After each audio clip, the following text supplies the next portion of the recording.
From high atop the battlements of Castle Curmudgeon, where we wish a happy Father's Day to all you toxic patriarchs out there, and a happy final day in office to our good friend Sir Keir Starmer, if the rumors of his impending resignation are to be believed. Good evening, Mr. and Mrs. America, and all ships at sea. Welcome to The Last Radius. Thanks very much indeed for joining us tonight. Our main topic of discussion this evening is going to be the 1965 Frank Sinatra picture, Von Ryan's Express. And it's a picture about which there is much to discuss. If you're looking for a film that overflows with juicy, scandalous production backstory, you can't do much better than this one. But we will get to all of that during the main segment. But what I want to do right now is to set the scene of the historical time and place in which the movie happens, which is Italy in the middle of 1943. Now, to the extent to which most people know the story of Italy in the Second World War, it goes something like this. Mussolini invents fascism, Hitler co-opts it and turns it into Nazism. Hitler starts the war, Italy joins in when things are going well because they want part of the territorial spoils, and then Churchill says, "Ooh, hello, Italy, you soft underbelly of Europe, you." Then Patton and Montgomery invade and subdue Sicily. Then they gain a foothold on the Italian mainland. Then the Italians throw out Mussolini and they surrender and switch sides. We know the names of the major battles. We know Palermo and Messina. We know Anzio and Monte Cassino, but we generally don't give it much more thought beyond that. And there's nothing really incorrect about any of that, but it does gloss over a lot of the complexity that was involved in those events. And that complexity is exactly where Von Ryan's Express lives. So how about let's first dispense with setting the historical and strategic scene so that we can spend the movie discussion part of the program actually discussing the movie. And with that, we submit here for your kind consideration, Curmudgeon's Field Guide to Italy in the Second World War. Chapter 1. The Rise of Fascist Italy, 1919 to 1939. When most Americans think of Italy in the Second World War, they think of military defeats, failed offensives, and a nation that ultimately, of course, switched sides. But to understand the Italy depicted in Von Ryan's Express, we must begin long before the war itself, back in the turbulent years that followed the First World War. Although Italy emerged from the Great War on the winning side, many Italians felt cheated by the peace that followed. The nation had sacrificed hundreds of thousands of lives, endured years of hardship, and expected substantial territorial gains to result from it. Instead, many veterans returned home believing their country had won the war, but lost the peace. The post-war years brought political instability, economic turmoil, labor unrest, and fears of revolution. Into that uncertainty stepped a former journalist and political agitator named Benito Mussolini. Promising order, national renewal, and a restoration of Italian greatness, Mussolini and his fascist movement steadily accumulated power until he became the dominant figure in national politics. Over the next 2 decades, the fascist regime projected an image of strength and modernity. Massive public works projects, carefully orchestrated propaganda campaigns, and ambitious military ventures were intended to convince both Italians and foreign observers that the nation had reclaimed its place among Europe's great powers. Yet beneath the surface, serious weaknesses remained. Italy possessed neither the industrial capacity nor the natural resources of the continent's strongest nations. Much of the regime's apparent strength depended upon spectacle, symbolism, and the cultivation of national pride. For a time, however, appearances proved persuasive. By the late 1930s, Mussolini stood among Europe's most recognizable leaders, and many believed Italy was prepared to play a decisive role in the conflicts that loomed on the horizon. And that belief would soon be tested. Chapter 2, 1940, the easy war that wasn't. When the Second World War erupted in September 1939, Italy initially remained on the sidelines. Mussolini understood that despite years of martial rhetoric, his armed forces were not fully prepared for a major European conflagration. For several months, he watched events unfold from a position of cautious neutrality while Nazi Germany scored a series of astonishing victories right across the continent. Then came the spring of 1940. In rapid succession, German forces overwhelmed Denmark, Norway, the Low Countries, and France. To many observers, it appeared that the war in Europe might soon be decided. If Germany was destined to dominate the continent, Mussolini had no intention of being left out of the victory parade. On the 10th of June, 1940, Italy entered the war on the side of Germany. The decision was based on a fairly simple assumption: that the conflict was nearing its end and that Italy could secure territorial gains at relatively little cost. Mussolini expected a short war and a favorable seat at the peace table. Instead, he had committed his nation to a struggle for which it was ill-equipped and woefully unprepared. Almost immediately, reality began colliding with fascist ambition. Italian offensives against France achieved little before the French surrender. Military operations in North Africa exposed logistical shortcomings and equipment deficiencies. Grand plans for expanding Italian influence around the Mediterranean encountered obstacles that propaganda could not overcome. The gap between fascist rhetoric and military reality was becoming increasingly difficult to ignore. Still, the most damaging setbacks lay ahead. Within a year, Italy's difficulties would become so severe that Germany would be forced to intervene repeatedly to rescue its increasingly troubled ally. Chapter 3, 1941, Germany's unreliable partner. By 1941, the weaknesses that had been hinted at during Italy's first year of war could no longer be concealed. Seeking to expand Italian influence in the Balkans, Mussolini launched an invasion of Greece from neighboring Albania in October of 1940. What was intended as a quick demonstration of fascist strength instead became a costly embarrassment. Greek forces not only halted the offensive, but pushed Italian troops backward, threatening to transform the campaign into a major defeat. For Adolf Hitler, the situation was intolerable. Germany had not planned for a Balkan war at that particular moment, yet now it found itself compelled to intervene in one. In the spring of 1941, German forces invaded both Yugoslavia and Greece, rapidly accomplishing what Italy had failed to achieve on its own.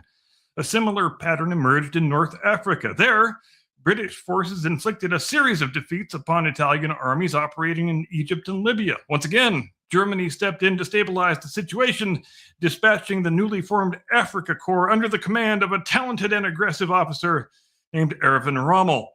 To many contemporary observers, these interventions appeared to demonstrate the strength of the Axis partnership. In reality, they revealed a growing problem.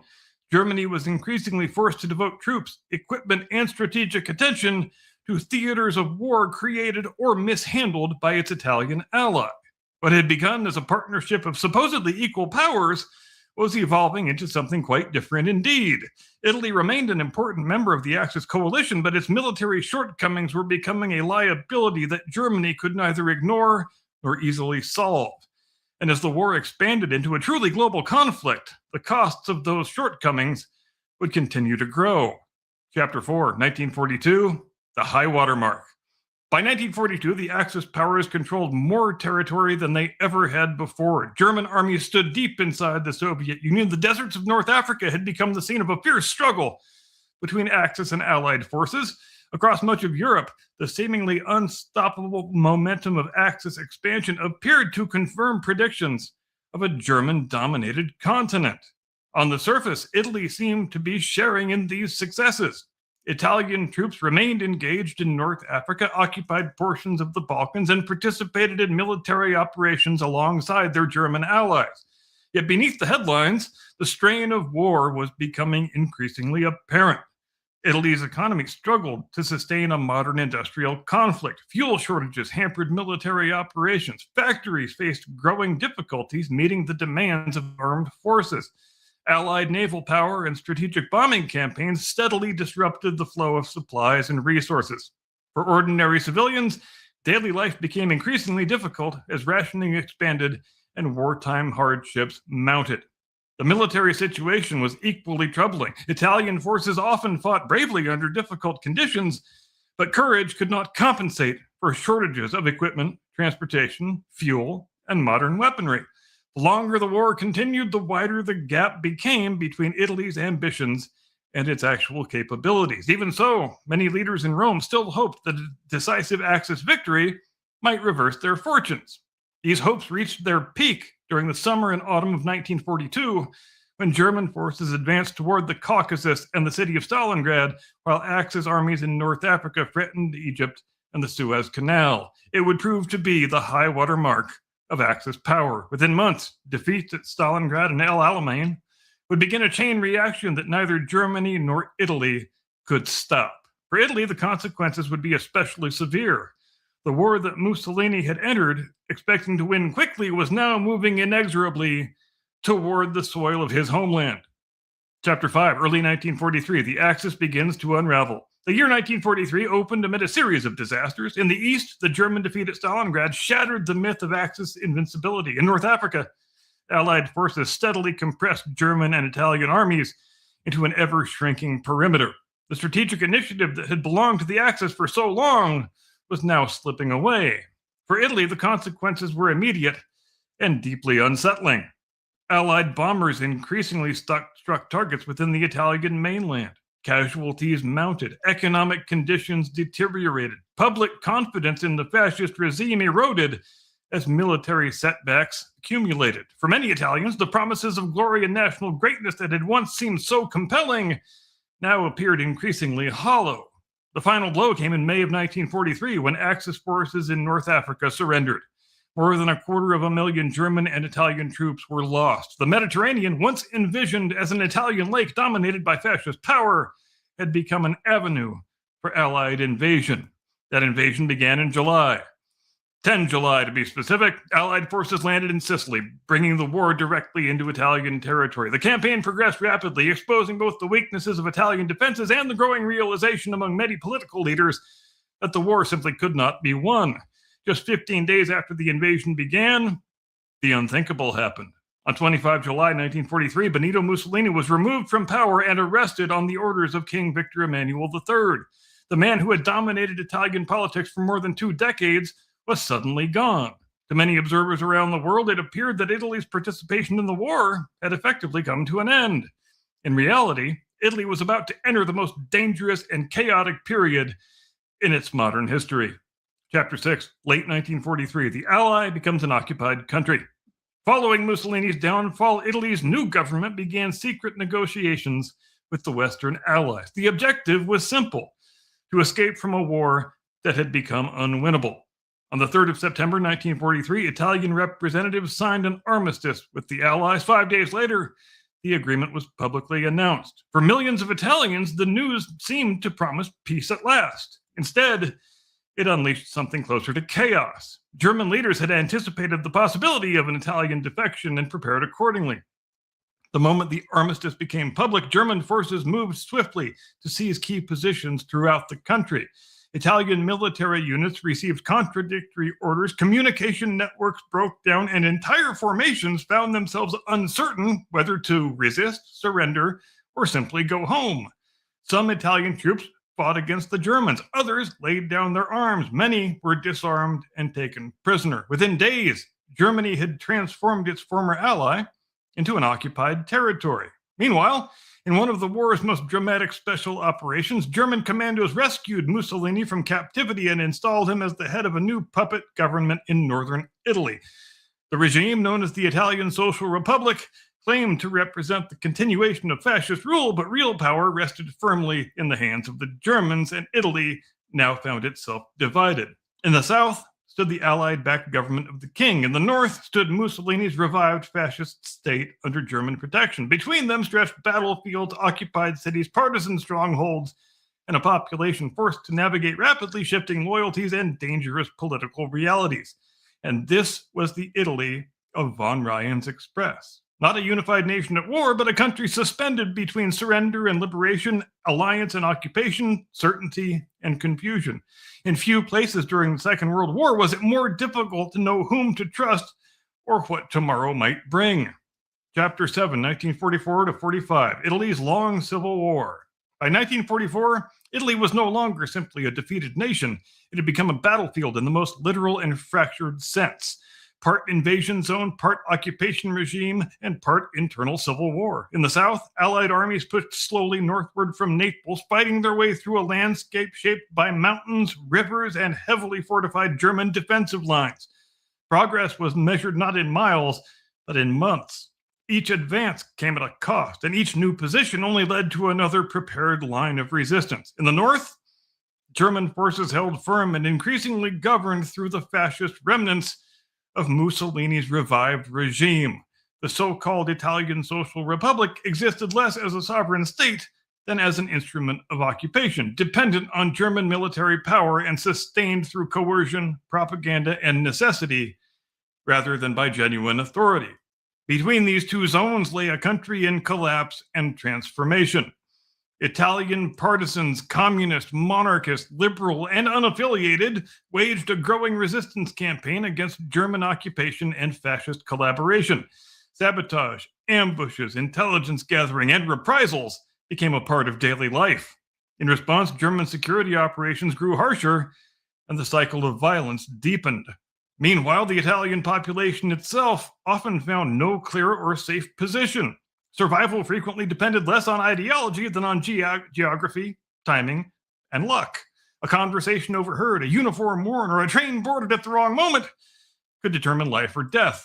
By 1945, as Germany's broader military position collapsed, its hold on Italy weakened rapidly. Mussolini's attempt to flee towards Switzerland ended in capture and execution by partisans. The fascist experiment that had dominated Italian life for over 2 decades ended not with ceremony, but with fragmentation and chaos. When the war in Europe finally ended in May of 1945, Italy was left exhausted, divided in memory, and deeply shaped by the experience of occupation, collaboration, and resistance. But strategically, something important had already been achieved in the years leading up to that moment. Chapter 8, Why Italy Mattered, the Strategic Consequences. In the larger story of the Second World War, Italy is often treated as a secondary theater, a sideshow to the decisive struggles in the Soviet Union, Normandy, and the Pacific. But that view misses a critical strategic reality.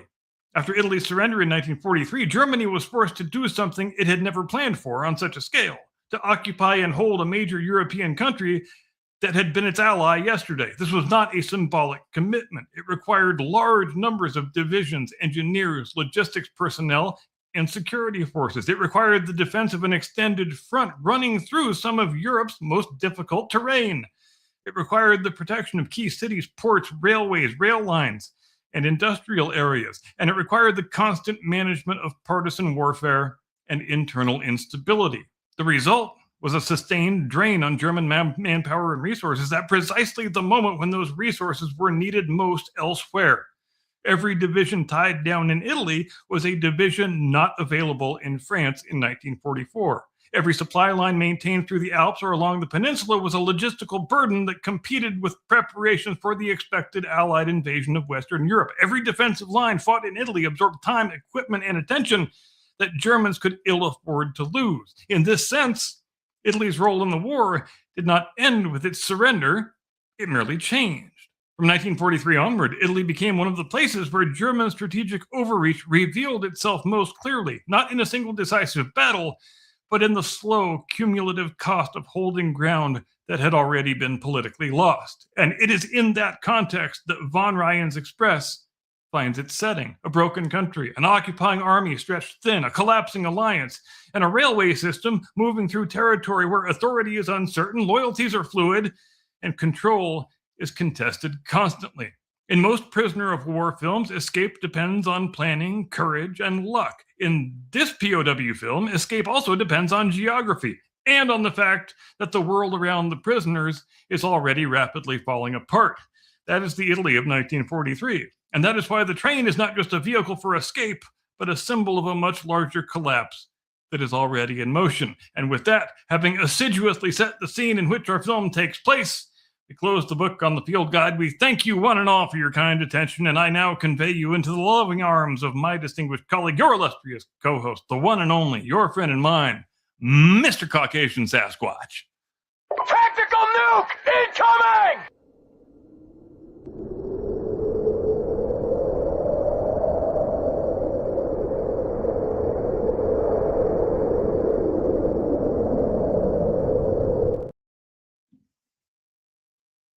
Always try to remember 3 things as a movie actor. First, you must know why you are in the movie. Understand all the reactions of the man you are playing. Figure out why he's doing what he is doing. Frank Sinatra, who, as I understand it, was the source of Bugs Bunny.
Good evening, ladies and gentlemen. Welcome to the Blast Radius. We are going to be talking about Von Ryan's Express tonight.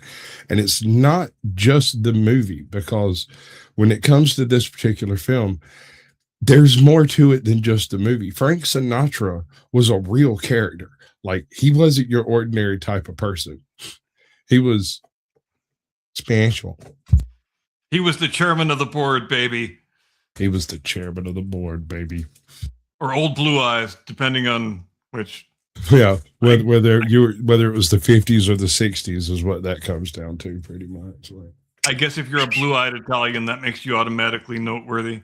But you know what thought experiment I was doing earlier in the day as I was doing background for our little episode here. I was trying to think of other people who are comparable to Sinatra in terms of, he was basically, at the same time, for quite a while, the world's #1 recording artist and one of the world's #1 film stars. And there are decidedly few analogs for that status. The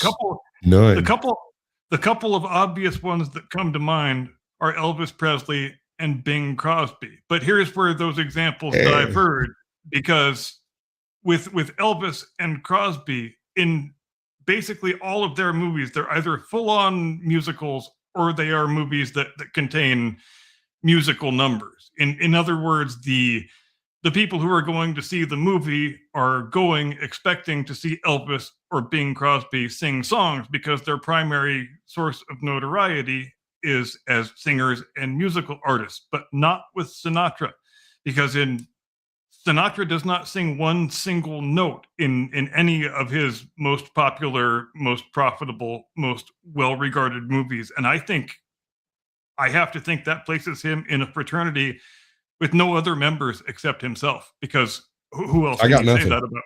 I got nothing. I got nothing.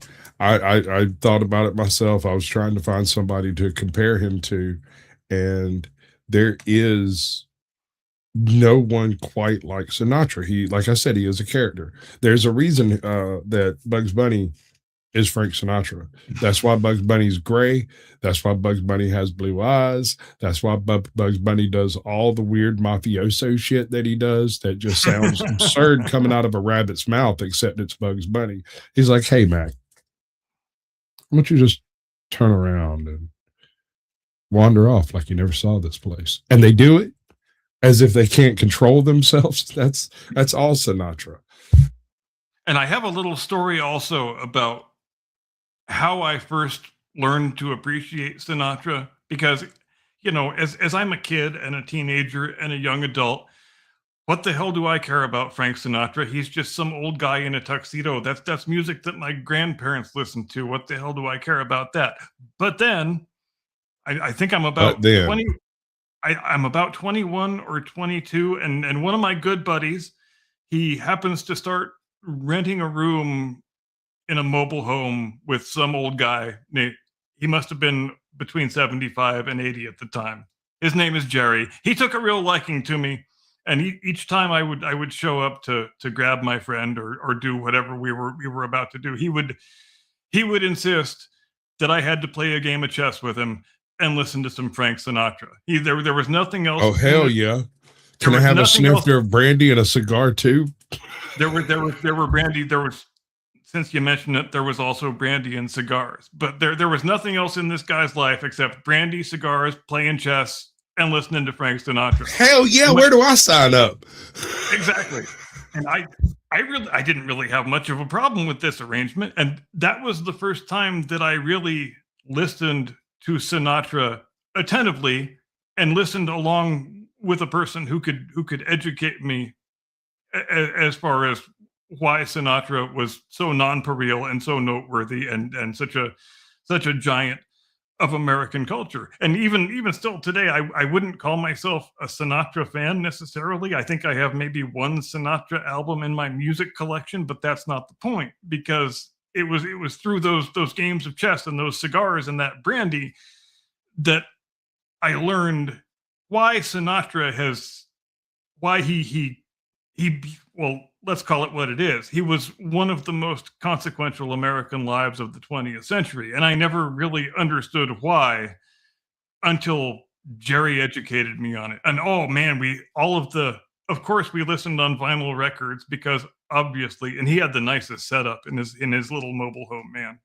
And I will go to my grave insisting that there is no sound fidelity better than a spotless vinyl record played through high quality equipment. Nothing did ever match it. Yes. And that was a really great way of, familiarizing myself with something that I never would have given a second thought otherwise. My mother has had every Blue Eyes record ever cut, anything he was ever in, he was reputed to have been present at. She had everything. There's probably $100,000 worth of freaking vinyls out there on a wall. And it's because they were purchased along with a console record player, one of the big old jobs that they used to do.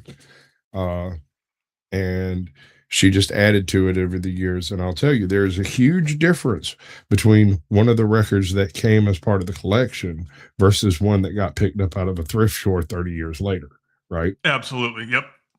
That one that comes out where you take it out and you remove the little rice paper and you set it down on it and you, right? That is the crispest, most organic sound you can imagine. But the one that you get from the thrift store, it's like all the highs have been chopped out and all the lows have been hollowed, but it's still great. Yeah, and the vinyl is lower quality than the original pressings, and I still insist that it can't be beat. Those 1950s records played through period equipment, it sounds so much better than anything you can get from a digital facsimile. And I know young people don't understand this. If there's young people listening to us right now, they're probably scoffing at me for being such an old stick in the mud, but ears don't lie, and I insist it sounds better. I don't have any skin in the game. I don't have any dog in the race. All I know is what my ears tell me, and my ears tell me it sounds fuller, better fidelity, just superior in all respects to anything you will ever get from a CD. I got another one. Go ahead. Do you know you play guitar, right? Mm-hmm. You ever played with like random other people who had their own gear and come across that guy who's got the old guitar but the new amp, and then you've got the other guy over there who has a brand new guitar and an old amp, and the new amp has this weird crispiness to it that's hard to explain. It's almost chirpy. It's so crisp because it's new, right? Whereas that 1970s amplifier has a certain liquidity to it, to the audio that comes out of it. And so the new guitar sounds better through the 70s amp versus the one that just rolled off the production store last week. And they can be identical in effect, right?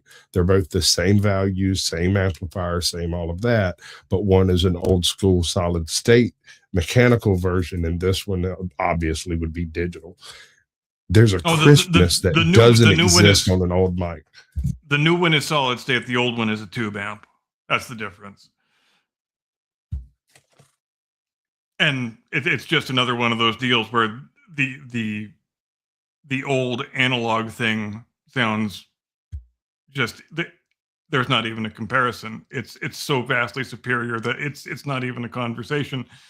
I've had the exact same guitar and amp since coming up on 30 years. Will I ever replace either of them? I will not, because I already played the only guitar I ever wanted through the only amp I ever wanted. And nothing has happened in the last 30 years that has made me want a different guitar or a different amplifier, because I play a Gibson ES335 through a Marshall JCM 900, 100 watt head, 4x12 stack, and it's as good as it gets.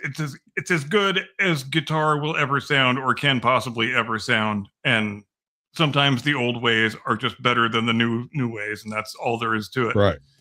Well, there's a lot to be said for the craftsmanship of things that were made back then. Have you ever heard the story of Willie Nelson's guitar? The one with all the holes in it? Yeah. Yeah. Okay. So for those at home, Willie Nelson bought a guitar when he was 22, 19. It was the first guitar he ever purchased with money that he made singing, right? Brand new, was made by Gibson for him, right? A bespoke guitar that they basically gave him. And he was like, I'll play it forever. And he freaking meant it. Homeboy has a guitar that has been retreated, restamped, resealed, recapped, retopped, rebottomed, reside. It's like, it's almost, he wouldn't let him what's the fret? He wouldn't let him reboard it, right? So it had to be the original front plate and the original neck and fretboard. And that thing be looking rough, son, like super rough. It takes a lot of wear and tear to put a hole through the top of a guitar just by rubbing your picking hand against it. And I respect that. I respect the shit out of that. But also, you got to do a damn side of git fiddling to get that deep. If we're talking about bespoke guitars, then I think we have to give a shout out to Brian May and the Red Special, which is that's not just a bespoke guitar. That's a guitar that he actually built by himself. He and his dad like built it out of an old fireplace mantle and like random household parts. And he's been playing it for over 50 years now. It's got a sound that no other guitar has. And I have a buddy of mine who made a guitar, an electric guitar, out of a shovel and a fretboard off of some thing that he found. He made a fretboard and he plays at different places all over the Southeast over here. So if you ever see a dude out there with a shovel jamming out with some random band, that's my buddy. And he's a weird dude. If you've got the tools and the desire and the dedication, you can build a guitar out of all kinds of shit, really. Even a fireplace mantle that you got out of a junkyard, which I think is where the Red Special came from. And in fact, let me pull that up because I'm forgetting too many of the details. I'm not even that big of a Queen fan, or maybe I'm not even that much of a Queen fan at all. But the story of the Red Special, I have always found very highly impressive.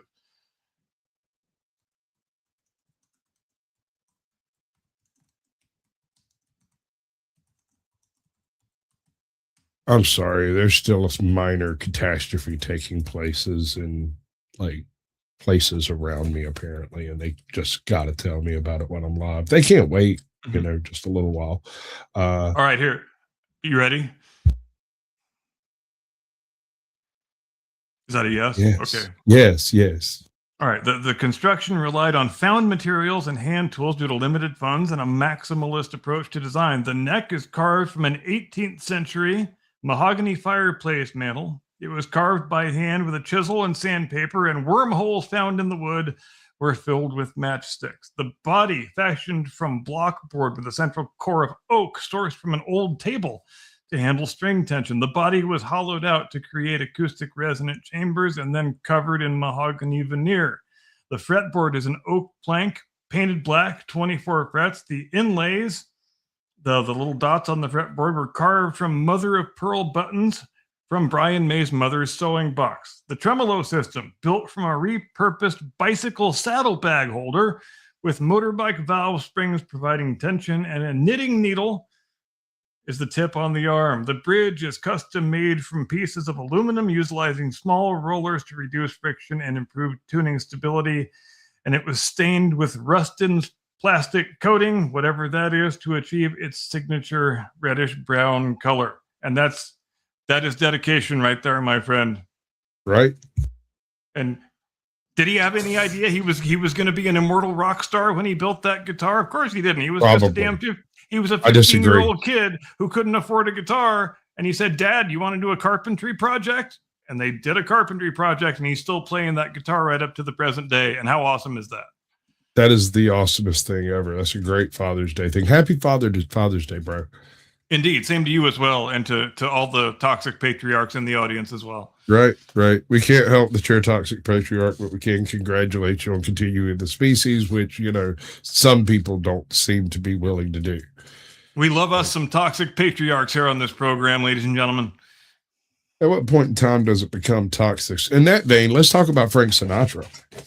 Indeed. Let's talk. We've got plenty of Frank Sinatra to talk about, by golly. So, dear God, dude. Okay, so Frank Sinatra does not rise to government and public awareness initially through his music or through his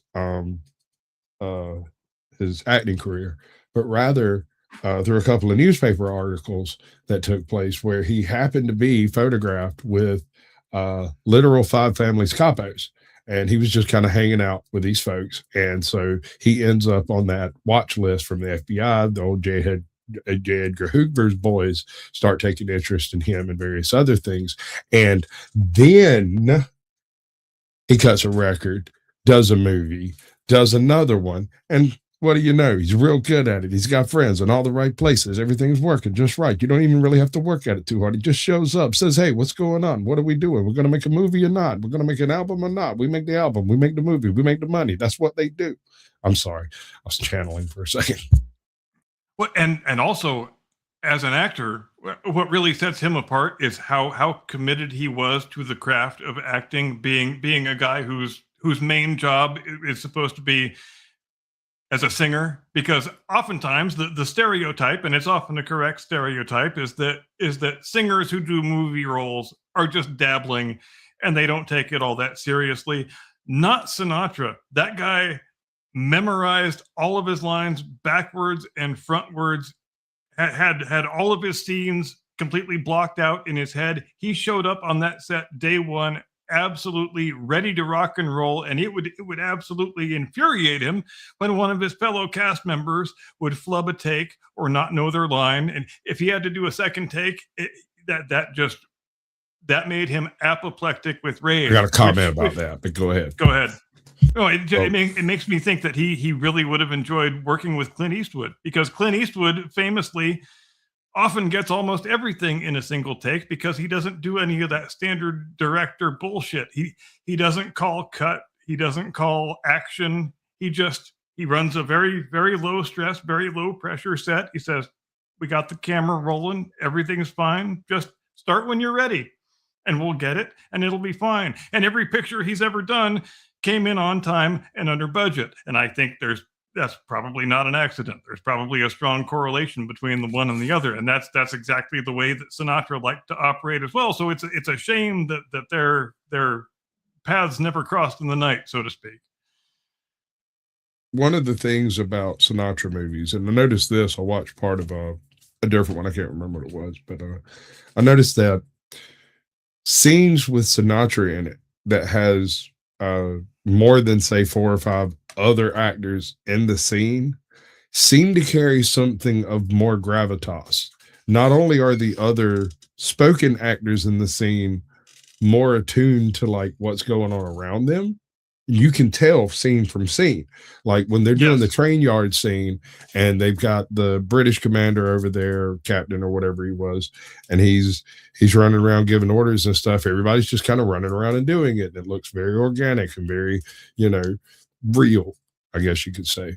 But then the very 2 scenes later, Sinatra walks over there and all of a sudden everybody is absolutely on point with what they're doing. And you can tell as if he was standing there going, "What the hell are you doing over there? That's not how you do that. You do it this way. Here, I'll show you." Yeah, that's a really outstanding observation, and I think it's similar to what you often see with John Wayne. The scenes in a John Wayne picture that John Wayne is in, the other actors, there's a completely different sort of tone and aesthetic and atmosphere.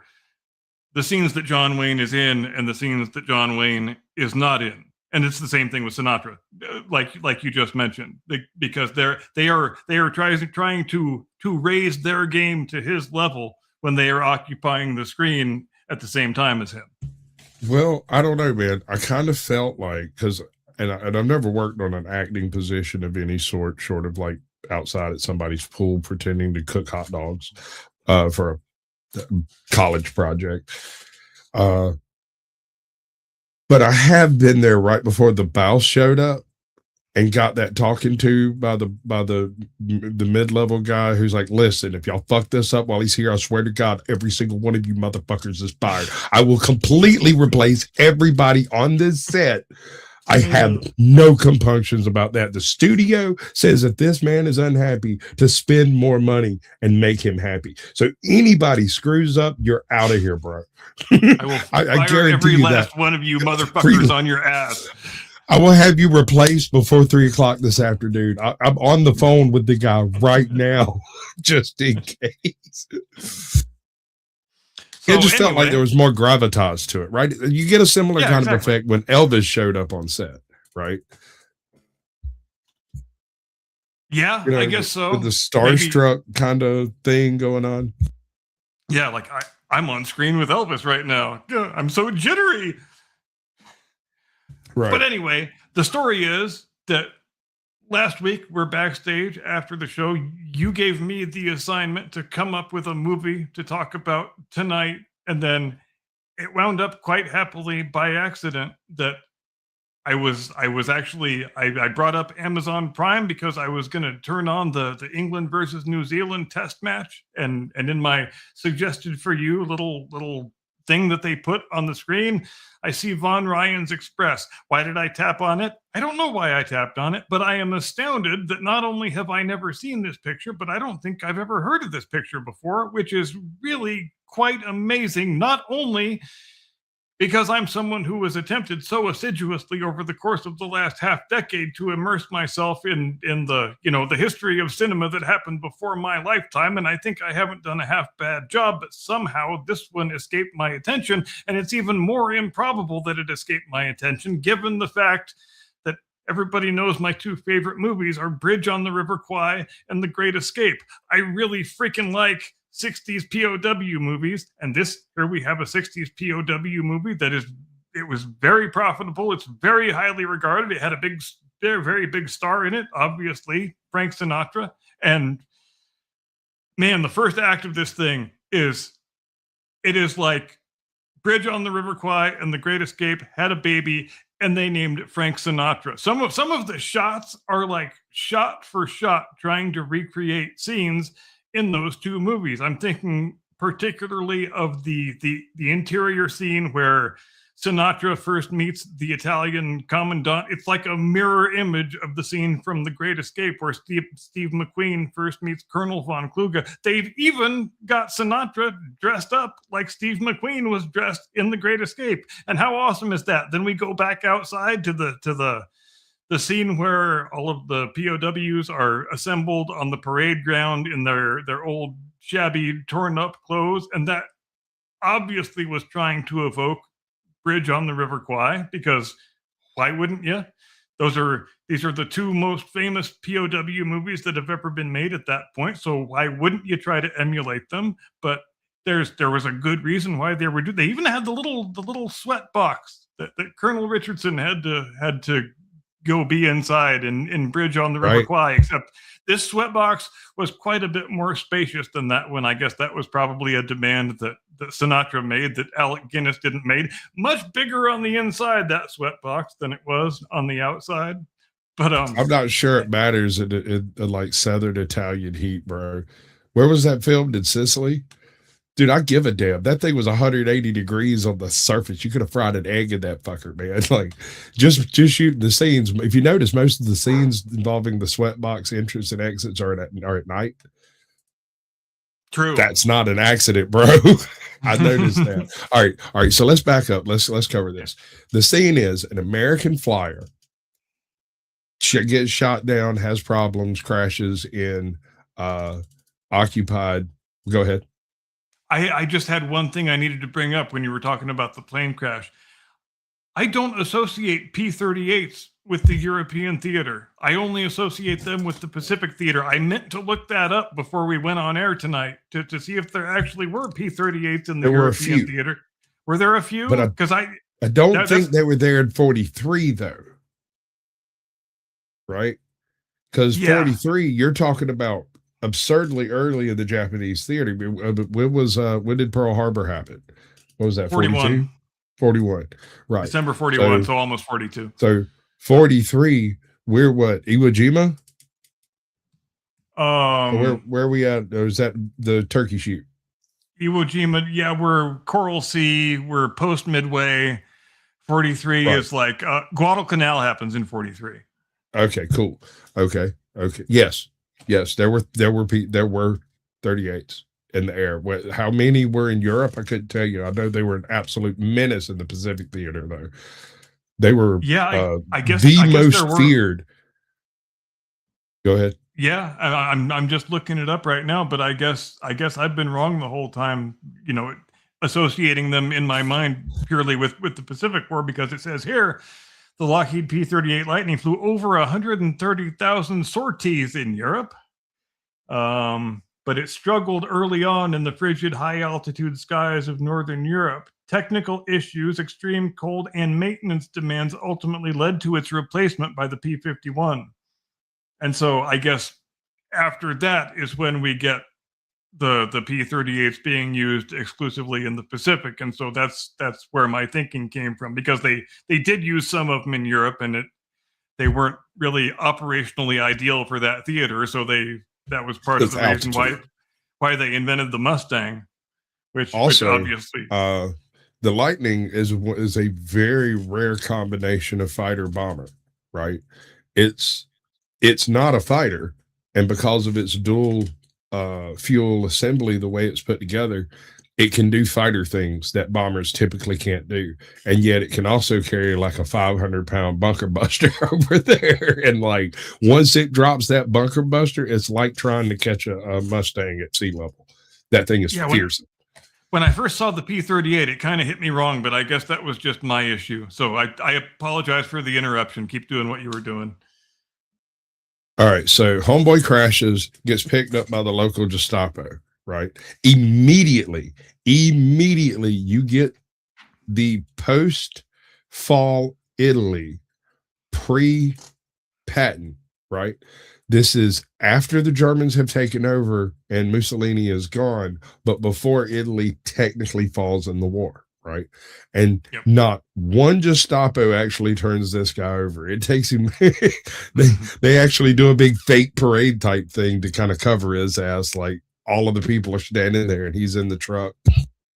And the Americans and the British are both being held prisoner by the Italians, but they all hate the Germans equally, which is one of the most interesting aspects of the whole narrative. Because the first time we see the Germans and the Italians interacting with each other, the German guy walks away and the Italians all flip him off behind his back. Yeah, they give you the 2-finger salute, bro. And like every single one of them shows disdain, and then like basically carries homeboy through the city like a freaking hero. He's an American. They're on their way. They're close enough that their flyers are falling out of the freaking sky. And this is a done deal. We just got to hold out a little bit longer. Now, what do you want to do? Right. And then the camp is about to get overrun. And as happened, we're not quite there yet. We're not quite there yet. We'll get there. Okay. He gets picked up. The gendarme takes his ass to the fucking camp. They basically just throw his ass in there initially, and then later, when it becomes apparent that he outranks everybody else at the camp, he has to go meet the head commander of the whole camp thing. And there's 2 meetings where this takes place. There's the one where he first walks in, and they're like, "Hey," and who's the guy with the fucking eye patch? I love that dude. He was the smoothest motivator in the entire film, and that's playing opposite Frank Sinatra, and that is saying some shit. Yeah. All of these guys are dressed to the nine in full blown, not like gray. They're doing the entire ensemble of every single type of uniform you could possibly imagine, and all of this. This is very well dressed individuals, right? And these scenes with the what was his name, the mustache guy, the guy who run the whole camp and never came out. Battaglia. Yeah. So Battaglia is trying to like do the whole faux Mussolini thing, as if fascism is still alive and well in this nation, and not a single one of the guards at this place wants to be here. The philosophy of beatings will continue until morale improves has been the order of the day, and this guy comes in, meets the dude, gets to size him up, and I don't know if you noticed the clever repartee that went down in that first conversation, where basically he's like, look, we're going to do the best we can, and he's like, you're going to do exactly what the Geneva's Conventions say you got to do, and the other guy's like, all right, so yeah, we'll do it that way, because Patton is what, 60 miles away right now, like 70. Yeah, he's right the fuck over there. You can almost see the smoke. And Sinatra does a really cool big swinging dick move when he first meets the Italian commandant, because Sinatra's character is a bird colonel. The commandant of the camp is only a major. And Sinatra actually gives him shit for not rendering a salute. He says, what, you don't salute your superior officers in that camp? And just, oh my God, absolute grapefruit balls move right there. Right. I love that one. What a great way to set the tone right off the bat when you're meeting the son of a bitch. And also, it is gold. I think, and the British guys in the camp, none of them are very happy that they have to subordinate themselves to an American officer, but absolutely nobody questions that that's what should happen with the chain of command, because it doesn't matter where he came from. He is the senior officer present. Therefore, he is the one in charge. That's all there is to it. I mean, they still talk shit to him. They still can't stand him in many cases, but his authority is never questioned. Well, there's another aspect to this. This guy is Frank Sinatra, and Frank Sinatra just walked in and told the guy's like, okay, so I'm aware that you're in command. This is how this is supposed to go, and I'm not going to question it. But I do want to tell you the boys aren't going to like it. And he goes, oh, wait, no, this is totally your crew. I mean, if you look at the numbers, there's 9 Americans and 73 freaking Brits and Scots and Irish, you know? Oh, yeah. The Americans are hugely outnumbered. Yeah, there's like half a dozen Americans and hundreds of British Empire personnel. You can tell by their little cute short pants. Whoever thought it was a good idea to put their army in short pants, I don't know, but it's a thing they did. I'll never get used to it. I've actually read a couple of accounts where there was specifically, it was one of the Highland regiments that was issued short pants, and they were in North Africa at the time. And the entire, this is kind of dumb, but the guy who wrote this diary starts the diary with, I've never kept a diary before, but they gave me this book, so I'm going to write some stuff in it. And the beginning, it's just has how many socks he has, how many, this, that, the other thing, how many shaving kits and whatnot, and how you trade with other people to get things that you want or need or whatever, and how there's a whole black market of stuff over here if you want to go mess with that, but you might get caught. The whole night, every passing thought this guy ever freaking had ends up in this diary. Towards the end, he's developed something of a style. And part of that is he starts describing things that are obviously illegal in ways that are perfectly legal to say, right? He starts doing that double speak stuff. It is fucking wild to watch the transition from one to another. But anyway, none of that matters. I want to know, was this a remake of an actual event, or is this just pure movie magic? It is actually... It's an adaptation of a novel that came out just the year before they made the movie. And apparently Sinatra was the driving force behind the making of the picture, because he read the novel and liked it so much that he said, somebody's going to make a movie out of this and I'm going to be the fucking star. And that was just all there was to it, because when you're Sinatra, you can do stuff like that.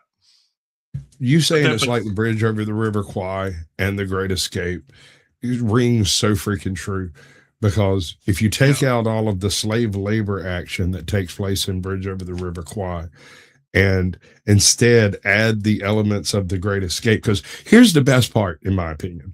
The Great Escape that is taking place here is not actually from the people who were keeping the camp. The Correct. guards They all threw down their weapons and ran off to the countryside and reallocated themselves to other aspects in the war, I guess you could say. And the eye patch guy, who was second in command of the camp, winds up being one of the escapees and one of the allies and one of our hero protagonists in the end. Right. And that's a really cool twist to put on the thing. And along with that twist comes the action that Homie takes to burn all the uniforms to force them to give them new uniforms of some type because they're supposed to. Yeah. Brilliant. I've been trying to mention that for several minutes because it's a really cool thing that Sinatra does right after he arrives at the camp in order to get the men on his side, because the Italians have been withholding all of the care packages and all of the Red Cross packages and, you know, all of the new clothing and the comforts of home and everything that POWs are supposed to have access to according to the Geneva Convention. But the commandant, he says, well, we're withholding that stuff because the men's behavior hasn't been good enough. So if their behavior improves, then they will get the stuff. And Sinatra says, homie, don't play that. That's not how this is going to be. So he instructs all the men to strip stark ass naked and throw their old ratty clothes into the fire. And then the Italians don't have a choice of whether to give the men the clothing packages, because otherwise you're going to have to stare at their dicks all day. And nobody wants that. And there's another layer here, the soap and all the other stuff that was in those packages that they weren't being given, all of the medical stuff.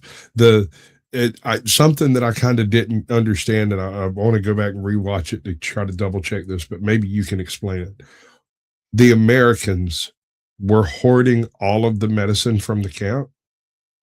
Yep. That's what was actually happening as quote unquote escape rations. Yeah. That's bad as hell. What the fuck? And that's another thing that Sinatra's character does that actually really infuriates the men right off the bat, is that he exposes their escape tunnel. And he says, there's not going to be any more damn escape attempts because we're in a country that's about to surrender in about 5 minutes, and we don't gain any benefit by still digging tunnels and trying to escape because we're going to be out of here in a few days anyway. So what the fuck are we doing?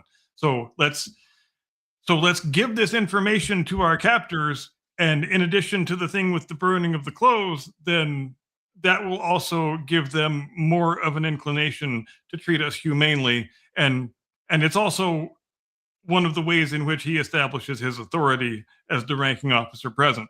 And there's so many cool little narrative layers like that in the first act of this movie that I was really very much impressed. Oh, there's so many layers. Yeah, I love the way they accidentally took a train. I mean, yeah, and it was actually pretty plausible the way that they commandeered the train. It wasn't just movie magic.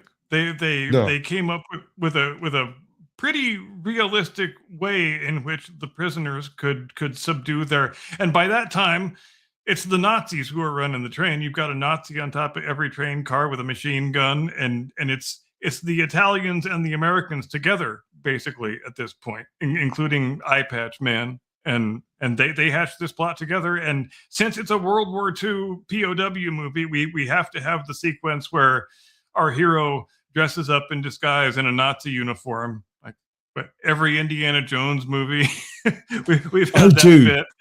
The priest. I forgot all about the priest. That entire all right. From the train. We're gonna take Edward Mulhare, Devin Miles from Knight Rider. He is an absolute unit, bro. The scene where he goes in and they ask him for his papers, and he immediately dresses that motherfucker down for having a button down a fucking place. Oh my god, that shit was wild, bro. Oh, I know. And that's exactly how. You know what that reminded me of? Was that scene in Valkyrie where Tom Cruise has just blown up, you know, the building trying to kill Hitler, and he's trying to egress the last gate out of the wolf's lair, and they're the gates down, and they're saying he can't go past, and he marches right into the guard hut, pretends to get on the telephone. Yes, let me speak to Field Marshal Keitel. Yes, hello, Field Marshal. This little idiot sergeant named, what's your name?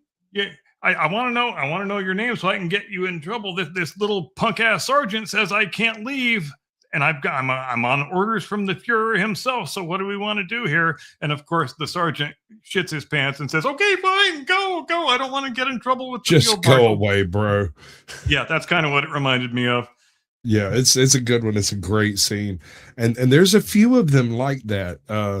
There's the negotiations. All right, so they're on this train, and when they first take the train, they take all of the folks off the roof, right? Mhm. Done, like straight out of mid-50s espionage film kind of shit.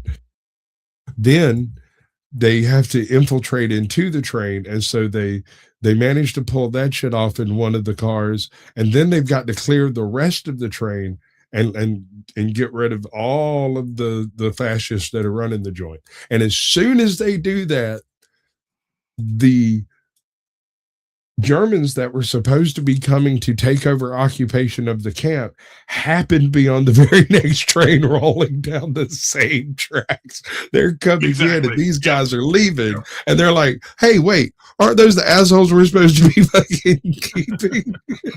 And so it turns into this really low speed chase of two trains running 12 miles an hour across open country, just kind of throwing insults at each other, looking around. Oh, it's fucking beautiful. It's great, dude.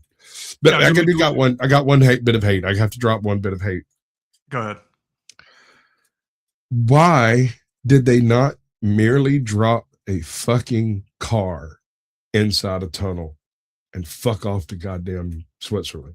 Why didn't they just drop one car in a tunnel instead of trying to set up all the weird traps and stuff that they did? They could have dropped one car.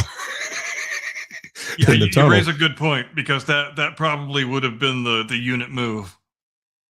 And I mean, they could push the car, but they've got to stop. And if they don't, it's not an issue either way. They've got to stop, pull up, bump onto the car, and push it out of the way. And that entire time period, you're gaining speed up the Alps, bro.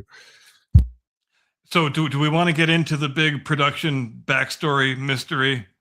Let's do this thing. Yeah, I want us to leave ourselves plenty of time for that. So the plan was originally they shot as much of this thing as they could on the Fox Studios backlot in Hollywood, because as you do, that's just what you do when you can. But they had to have an on-location shoot in Italy that was going to last about 4 weeks. So everybody goes over to Italy.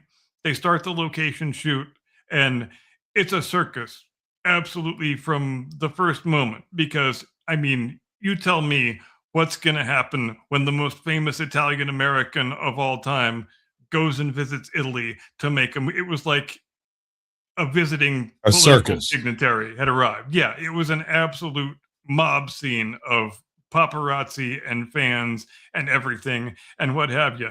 And you know who wasn't far behind was J. Edgar Hoover's FBI, because everywhere, dude, they were all over the place. They were all over Sinatra and everybody he talked to, because he was on their radar anyway, because he had certain underworld associations, let's say, and he didn't really try to keep that very much on the down low. So he is on Hoover's radar anyway for consorting with those types of people. And it is thought by people in the FBI that if Sinatra is going to Italy for several weeks to shoot a picture, then he's probably going to get invited to dinner by a lot of, very prominent mafiosi type people, which probably did happen, but they were on him like stink on shit this whole time, like trying to 3 coats. Yeah, trying to make sure who he was associating with and where and how often.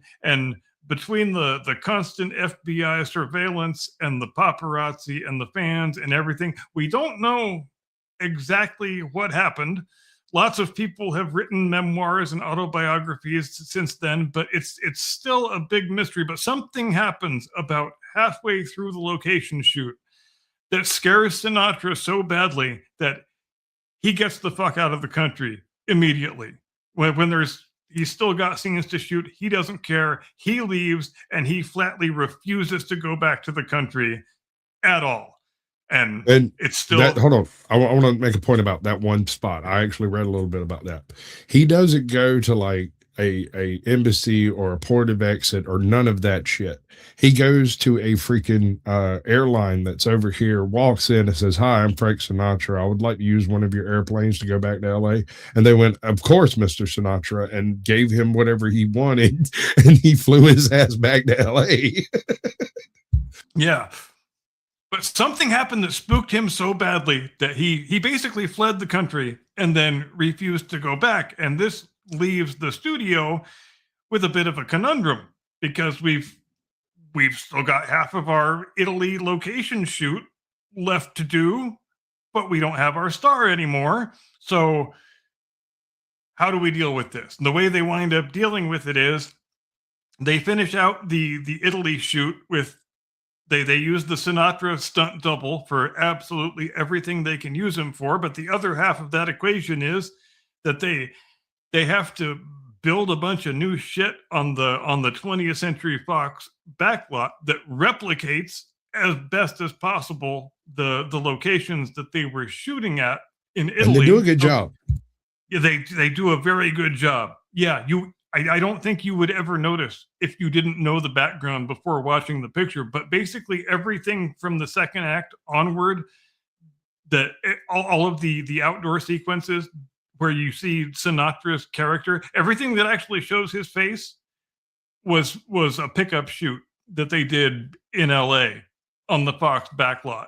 And everything where you can't see his face is the stunt double. And they actually, I guess, did convince him they moved part of the train sequence from Italy to Spain.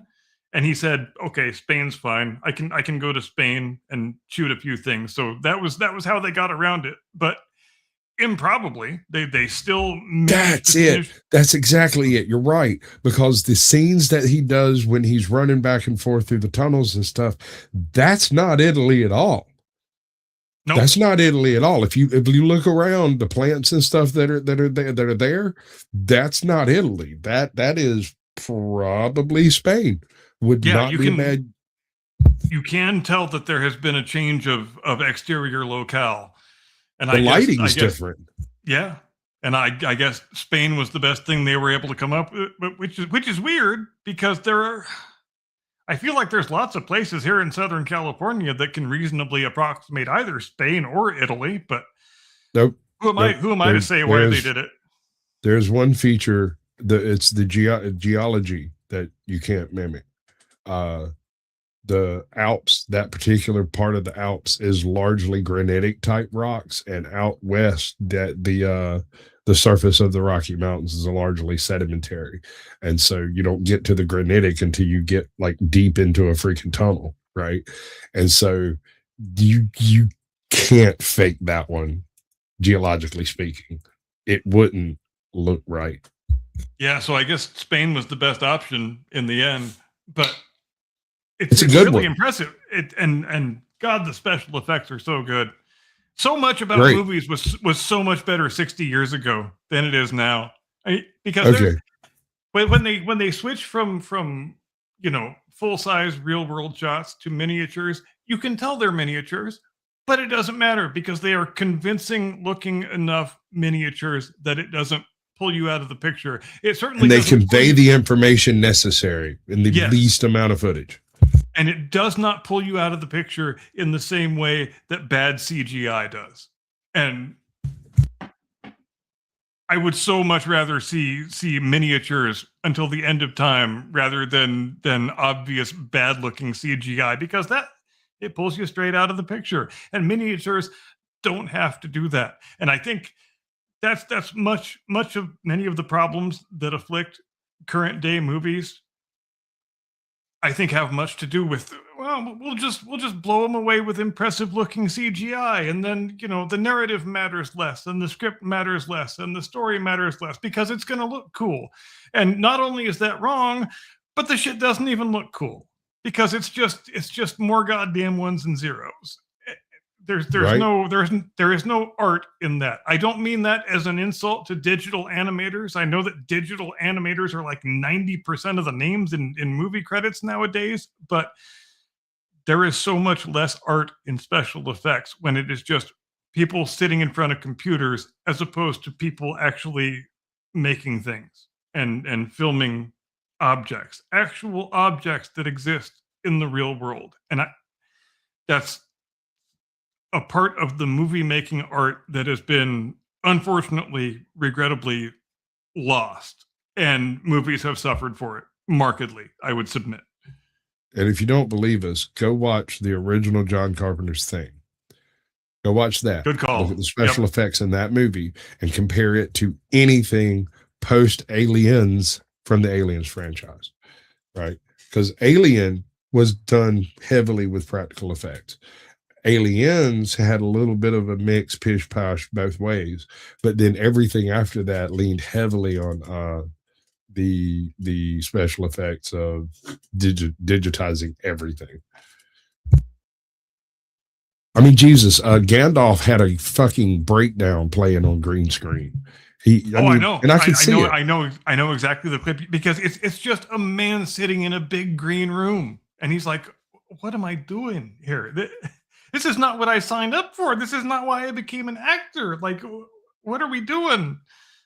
I can't see the environment I'm supposed to be in. I can't see the people I'm supposed to be acting with. I'm just, because at that point you have to feel like you're just another agglomeration of ones and zeros that only exists in the computer. Part of the digital effect.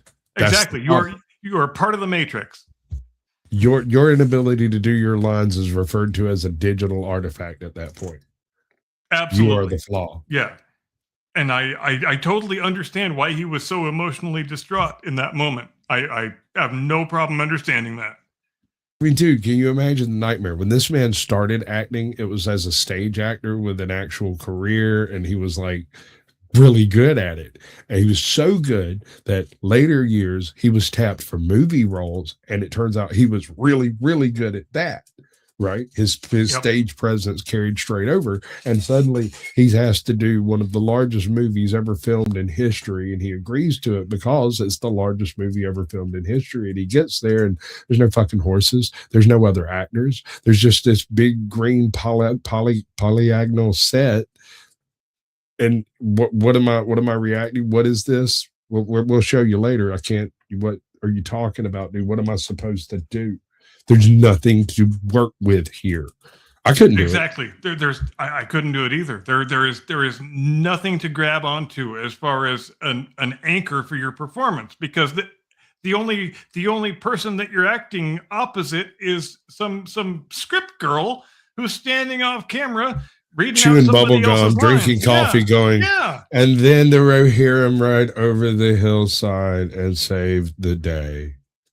And that's not a good recipe for getting a compelling performance out of an actor. And I understand why that made him so upset, because how am I supposed to do a good job in this set of circumstances? It can't be done.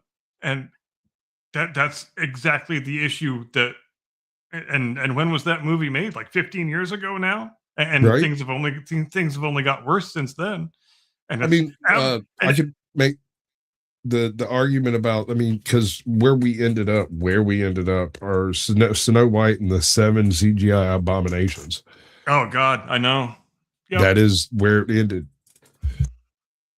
Boy, things are sure looking good for the Supergirl picture, aren't they? Bro, see, I knew it was going to be fucked up when Homegirl came out a week before it all kicked off and was like, boy, I hope none of the misogynists decide to boycott this picture. It would be real bad. And I was like, oh, you have fucked up, girl. You know what you've done. You just admitted it.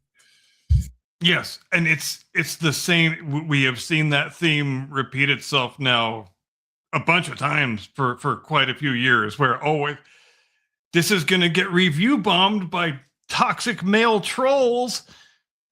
It's like the part of the marketing of the movie is antagonizing the people who should be the target audience, which is a strange approach to take if you want your film to be successful. And my God, Millie Alcock, she is like a woke wind-up toy. It's like you pull the string and one of 36 dumb leftist platitudes comes out. Hold on, before we get too far off base, I want to know what the chick's name was in the picture. What's that girl's name? Rafaela Cara. Haha, honey, stop Oh, it. yeah. Put on those nylons again, sweetheart. Nice and slow. Right. And Yep. and I love the way Sinatra handles that whole thing, because he's perfectly willing to sit there and watch her do all of her candy delicious stuff. But then the very second it turns into, well, if you'll do something for me, I'll do something for you. He's like, Yep. oh no, I've got this door over here that I got to go through. You have a good time with that. Click, click, gone. Yep. I am not giving you the power over me that you are trying to claim. So bye. Yeah, deuces, bitches. Nice legs. Yep. And then he kills her. Right? Yeah. And I was wondering about that, because and right after that whole scene went down, I ended up having to go like walk the dogs or something. And when I got back, I was sitting there looking at her, like paused on the screen, and I was like, I wonder if Sinatra kills this chick. If anyone else does it, it won't be complete. I was surprised she was killed off so quickly, since she was the only female character in the picture. She has to be, though. You have to consider what she represents in the grand scheme of things. She is parallel power. She is parallel to power, and has enjoyed her parallel status to power because she's beautiful. And she was merely trying to transfer that plurality of power from a Italian over to an American, so that she could walk out of here with him, just like she walked in with the German dude. And you know what else I thought was a great classic Sinatra power move was I read that because apparently in the novel, in the original source material, Colonel Ryan is not killed at the end. He actually survives and lives happily ever after. But Sinatra says, "Not my character is going to get killed. There's not going to be any ambiguity about it. He's going to get killed good and dead. And you know why? Because I know perfectly well this picture is going to be a smashing success, and I don't want to do a sequel. And if my character lives, they're going to beg me to do a fucking sequel. I want to take that conversation off the table. I demand to be shot in the back and left laying dead on the train tracks." And Sinatra swinging dick for all time. I was watching the movie, and the internet kicked me off at like the last 2 minutes, and I couldn't just jump to where I'd stopped because it was so close to the end that it registered as having finished it, right? And I was like, oh crap, damn it. Okay, fine. Well, I knew what happened, and let me tell you why. This is how I knew, just kind of subconsciously, that this was going to be a really good film. But I made the mistake of mixing it up with Bridge Over the River Kwai and The Great Escape, because when I saw that scene with the Commandant and Sinatra, I was having these really weird, like, duplicitous thoughts of, that's not right. That's supposed to be Steve McQueen. Like, exactly. How is it Sinatra is doing this scene? Is this a Mandela effect? What am I looking at here? Right. But then I realized, wait, no. I used to work in movies, right? The rental part of renting movies and stuff. And so we had to, like, every so many times people just signed out a movie, we had to go through and make sure that it wasn't damaged or messed up or whatever like that. And so I remember Von Ryan's Express playing almost constantly behind the fucking counter, muted. And so I never made a distinguished it from Bridge Over the River Kwai versus the Great Escape, because it fits right in there with both of them. And I just thought it was all one movie until you mentioned both of them, and I was like, holy shit, you're right. I've watched it 1,000 times. I just haven't listened to it but once now.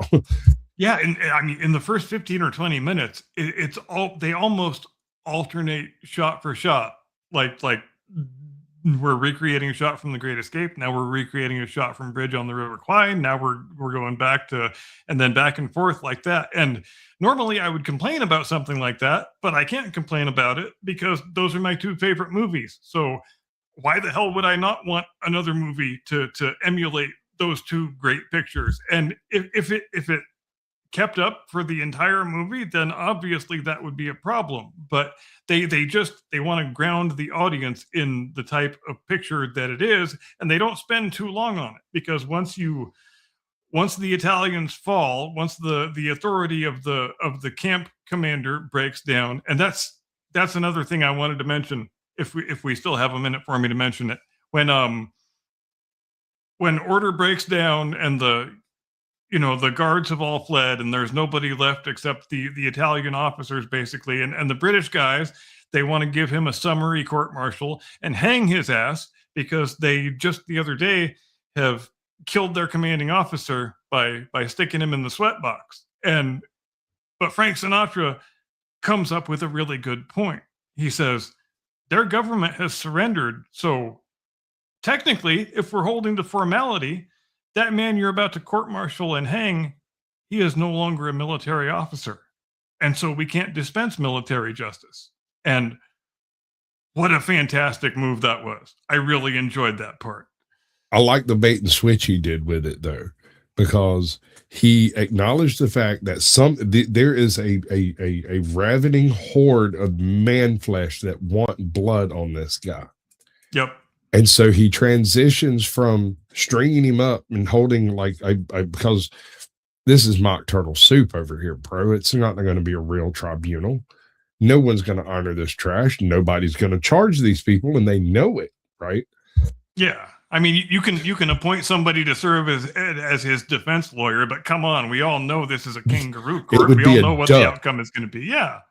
It would be a duck. They would have to find some farm animal to do it, because there was not a single soul there willing to actually stand as any type of counsel for that gentleman. And you know it, and I know it, and there it is. And so instead, he goes, well, if we do that, we're all murderers, but we can stick his ass in the sweat box until we can stick his ass in the sweat box, because turnabout is fair play. That's what he did to our guy. We'll do the same thing to him, and we'll let nature sort it out. And Homeboy's only in there for what, like 2 hours? Yeah. I'm like, but he ain't even got tired of banging on it yet. What a great way of dispensing justice while also preserving your own humanity. I thought that was a and really, theirs. Yep, and theirs, absolutely.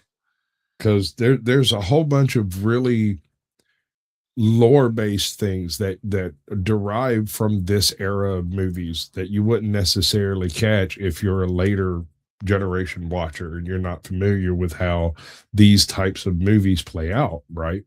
Right. There's the power struggle within the camp, the power struggle outside of if you've ever watched Hogan's Heroes, right? There's a lot of that kind of scene squaring in this. Did you know that this picture was the direct inspiration for Hogan's Heroes? Not only that, I wouldn't doubt it. The jacket that Sinatra wears in this picture is the very same jacket that Bob Crane wears in Hogan's Heroes. So good call sense. There. Yep. I was thinking when I was watching it that I didn't know which one had been made first. And I was like, dude, this looks the way it's shot in the camp looks like Hogan's Heroes, with the exception of there not being nearly as much silly shit going on. Absolutely. Yep. Are we going to check out the trailer a little bit? I've been kind of playing it in the background while we talked about it, just to kind of keep everything moving. It's wild though. The whole thing. Oh God, he looks so good. Look at those fucking uniforms, dude. Holy crap. They were clearly the best dressed people in Italy that day. Absolutely. And Edward Mulhare, good job with the German dialogue. I mean, it is still British accented German, but nevertheless, still a really good job with the German dialogue. The negotiation for the watch, bro. The watch that almost got them all shot. So American flyers are given watches. These watches will run for freaking ever. You fucking twist a little thing once a day, you're good, bro. This thing keeps time excellently. They were highly sought after during the war because the only way to get one was to take it off of a dead American. That was it. And only the flyers had them. Everybody else had these little pocket watch doohickeys made by the same company. They weren't nearly as desired, but one on a wristband was from a pilot, and they wanted those. And there's a scene in this movie where what were they? They were gendarmes. No, Gestapo. Gestapo, full on Gestapo. Notice homeboy has an American Flyers watch, and he's like, "Hey, you want some nylons for the watch?" But Sinatra doesn't speak Italian. He doesn't speak German. He has no idea what this guy's saying. And this dude here, right here, front and center, he does the silent nod thing of like translating without saying a word, and he does such an amazing job of it that you watch the whole thing. Yeah, he's like, because the Gestapo guy you gotta watch it, Sinatra what time it is, and Sinatra doesn't speak a word of German, has no idea what's going on. But the Edward, the priest character, Edward Mulhare, just kind of casually points to it, and then Sinatra puts two and two together. I also like that because that is exactly the kind of detail that a good Gestapo officer would check. He would not. Hold on. The fucking dude had pockets sewed in all of his shit. He was better than Jay Silent Bob, man. That shit was hilarious. Oh, absolutely. He's got like all the cigarettes and all the. And it's the exact same shit that the Italian officers were doing at the camp. They weren't just holding back and sequestering all of the aid packages and all the Red Cross stuff. They were making money selling that shit on the black market, just like this Gestapo guy was. You got a fucking couple pairs of nylons. You can make so much money off that. And American cigarettes. Everybody loves American cigarettes. I don't know why American cigarettes are so much better than everybody else's cigarettes, but damn it, God bless America. Have you ever tried Virginia tobacco, sir? Some of that South Georgia gold, sir. You got a pack of Lucky Strikes and a couple pairs of nylons in Europe during the Second War, you're going to do all right for yourself. You're okay. You're good, man.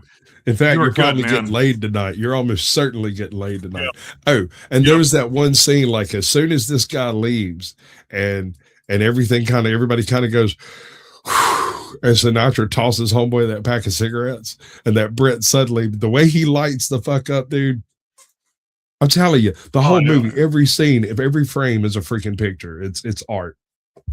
Absolutely. I would watch this picture again right now, and then I would watch it a third time. This thing is an absolute banger, and I'm still astounded that I can't recall ever having heard of it before, much less having seen it. You've probably watched it late night, but thought it was The Great Express, The Great Escape, or Bridge Over the River Kwai when you were eating your goddamn Cheerios or whatever, right? Yeah, you weren't paying attention. I guess there's probably a slight possibility of that, but what a happy accident that we stumbled on it this week, and it was a fine topic, I think. All right, and next week I want to go over. Hold on. Next week I want to go over how much corruption, actual black market salesmanship, went into the destruction of the Axis powers. Yeah, that's not a bad thing to talk about. It's one of the things in the war that often gets glossed over and not talked about that much. Just like the Italian campaign in general, the whole history of Italy was horrible in the war in general. Oh, I know. Yeah. Oh, wrong button. Let me try to fix all of that. Is it that time on? Where indeed does the time go? I don't know, but it sure goes by fast. Ladies and gentlemen, we hope you had a great experience on the show tonight, as we did. We as you may have been able to gather, we both really enjoyed this movie quite a bit. And if you've never seen it, obviously we give it 2 big thumbs up and encourage you to go watch it on Amazon Prime if you have Amazon Prime, which you probably do. So go watch the damn thing. Thank you very much indeed for joining us tonight. As always, we will keep track of developments during the week. Hope you have a great Monday. Hope you had a great Father's Day. Hope you have a fantastic week in general. We will see you back here as we always do. Same curmudgeon time, same Sasquatch channel, Sunday, 8 Eastern, 5 Pacific. Until then, do take care. See you next time. Get off my lawn. This one's for you, buddy. Nice.